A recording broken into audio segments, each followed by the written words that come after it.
Hi, this is Olaf. I'm 50 years old this year. I've done 19 Ironman. I went 6 times to Kona, and I've won wooden bowl for a fourth place finish in 2013. And I'm training really hard this year to have my best results yet. So this is episode 5 of my journey to the Ironman World Championships in St.George and Kona 2022.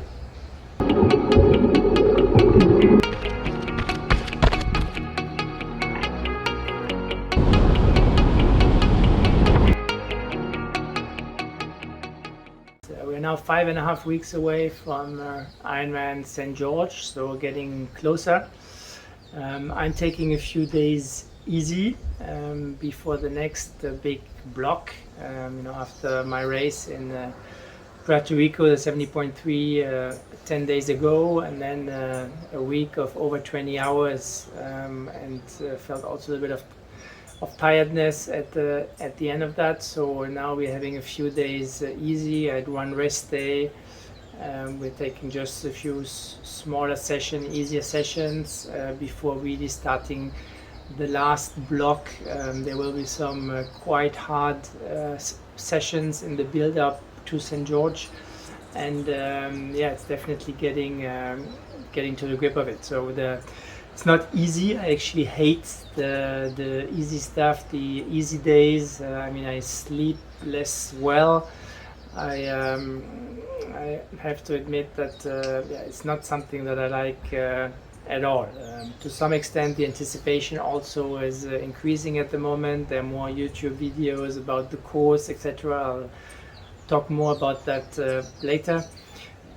But so while the excitement sort of starts to increase a little bit, it's even harder not to do anything and to think about, all right, what is everybody else training or doing at the moment? Am I missing out? But I think it's absolutely key to follow the process, to let the body recover, and so that's what I'm painfully going through at the moment.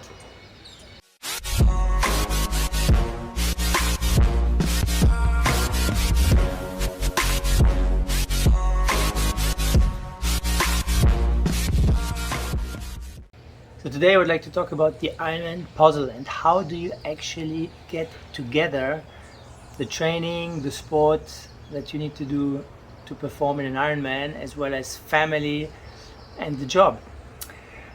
So first thought is, I would like to share, and I truly believe in, and one of the reasons why I love Ironman is that talent is not the most important. What definitely is the most important is the work that you put in.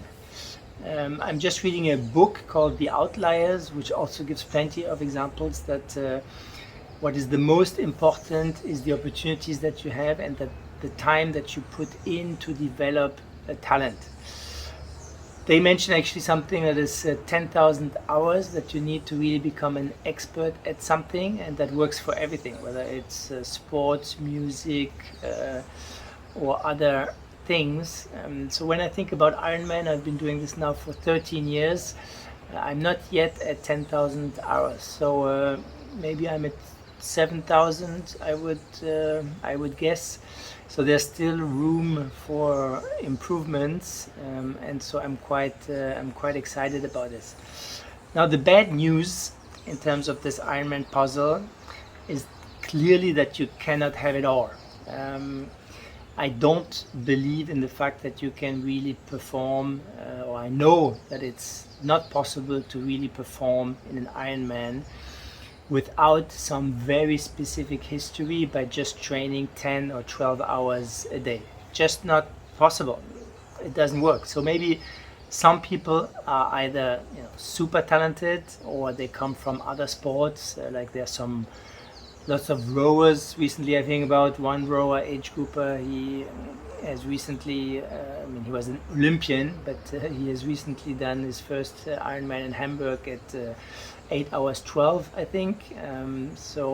But those are people who have already trained their body up to the maximum and who are also super talented. So if you haven't done either years and years of Ironman training before, or if you were not a super sportsman or super talented, then in a short period of time and with only 10 hours a week, you will never succeed. So it's something that either takes a long time to develop, for sure, and don't forget the 10 hours I just mentioned before, and on top of it, because of the endurance, because what you need to put your body through, you need a lot of training hours. So sorry to disappoint you, but this means that it's not possible to have fantastic results with family and your job on top of it. Something has to give. And me, when I in 2013 had absolute fantastic results, triathlon was definitely the number one priority. I always said there's a little bit of sadness for my kids, etc. But triathlon was number one priority, and family and job, etc. they came second. So you need to be able to have some flexibility, obviously, in your job, and if you really have an objective, if you really want it, you can do it for a short period of time. So a friend of mine back in Hong Kong finished second at the Ironman World Championships. Fantastic. He had a job at Goldman Sachs. He got up at 4 a.m. to do his long runs, but he was only able to do that for a short, limited amount of time. And afterwards he said, this is it. I need to be back with my family. So again, something has to give. But again, you don't need to be super talented in order to make it. And I definitely count myself in that category. Before I started triathlon in 2008, I couldn't swim more than 50 meters. I'd never done a race over 5 kilometers. I'd never run over 40 minutes or 60 minutes. So endurance was not at all my sport, and I had no clue what actually Ironman was. When I started triathlon in 2009, after the financial crisis, a couple of colleagues said, we should do this race in Okinawa, beautiful water, in a harbor, wetsuit. And I thought, finally I can learn how to swim. And so I signed up for that. I actually had my first bike delivered while I was on vacation to Kona. I bought it at racycles.com, and they shipped it to the island of Kona, and I trained on the World Championship course, while I had no idea that this was actually where the Ironman World Championship was. I had no idea what Ironman was, and I really fell into it afterwards. In 2012 did my first Ironman when I was in between jobs. Did a 10-hour 13 back then. But I really started once I left the finance industry in 2012 or end of 2011. That's when I really got serious. So again, bad news is that you cannot have it all. A day only has 24 hours, and the training I'm doing right now is possible. I'll be perfectly honest. One, because my kids are not in the house anymore. I don't have small kids I need to take care of. They are both studying in university, so that makes obviously up some time for training. And two, I really decided to focus this year on sports, and even though I created a company here in Martinique with my wife, I haven't really started to really put in a lot of work and effort, and so I can really focus almost 100% on the sport. I can have my naps, which obviously, some people will say, well, that's not fair, or that takes away from the performances I'm able to put in. But at the end of the day, all the top guys that I see, especially in my age groups, they definitely have at least some flexibility to really be able to put in some hours. I just in fairness, it's not that I came from zero either. I had a background in 400-meter hurdles when I was young. I was able to finish in the final of the European Championships with Germany as a junior. So I was definitely, well, I've always been able to suffer. I've always been very competitive. It's just that in long distance triathlon I have not been able to, I've never experienced anything, and that is really something I was able to build up over those years.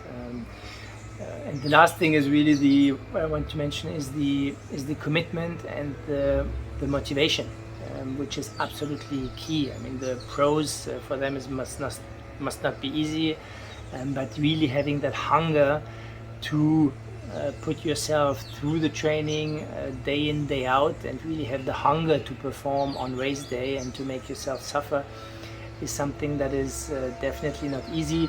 I always say that it helps to go through some kind of personal crisis. I mean, I was fired from my job in 2011. My mom died soon after that.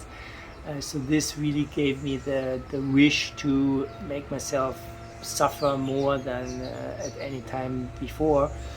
And maybe even now, I went through almost a couple of difficult years on the personal level. In my personal relationship, and being able to go through that definitely has given me hunger to perform again, and has given me a lot of energy to put into the sport. And so it's important that you find also, okay, what is it that drives this hunger, and if you have that, then you can put that really high in your priorities, which whether you have a job or not, whether you have kids or not, you need to do that. Obviously everybody has to be on board. If you only get negative energy and you feel always like you're sacrificing and people around you are not happy, that's not going to work either. But put that on top of the priority, make a deal with the people around you, and only then are you really able to, I think, get the maximum performance out of yourself, and also be competitive globally, whether it is first to qualify and then to perform at the World Championships. So hope this was useful and definitely based on my experience, and keep it up. Let me know your thoughts.